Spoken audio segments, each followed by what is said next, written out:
Alors au début, c'était une laiterie pour Ok. accueillir les premiers touristes.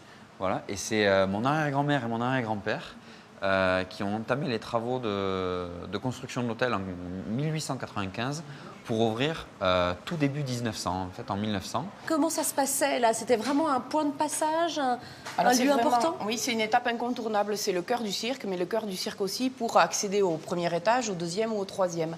Donc ici a eu lieu des stages du club alpin, mais également des alpinistes très chevronnés qui sont venus ouvrir des voies ou suivre des voies, suivre des voies, dont ouais, la c'est- Castanier-Vergès.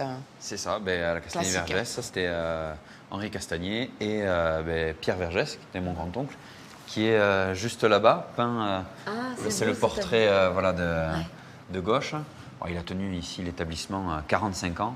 Vous voyez, il était montagnard, Ouais. cuisinier, hôtelier. Ah, t'as des clients qui arrivent, on va un peu se décaler pour pas les déranger. Et oui, parce que c'est redevenu un hôtel. Alors, c'était mon grand-père qui a arrêté l'activité dans les années 70.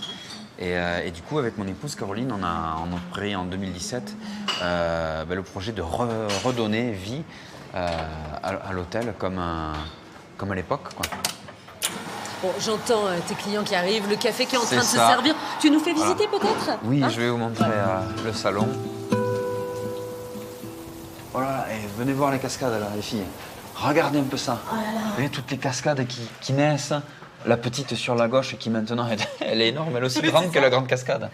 Alors là, tu vois, je repense tout d'un coup quand même aux montagnards, à ces guides qui étaient là quand il y avait ces conditions météo. Qu'est-ce qu'ils Ils y faisaient? allaient pas. Ils y allaient pas. Tu pars pas, non, tu restes, c'est pas possible. C'est te mettre en danger les clients, donc ça tu peux pas.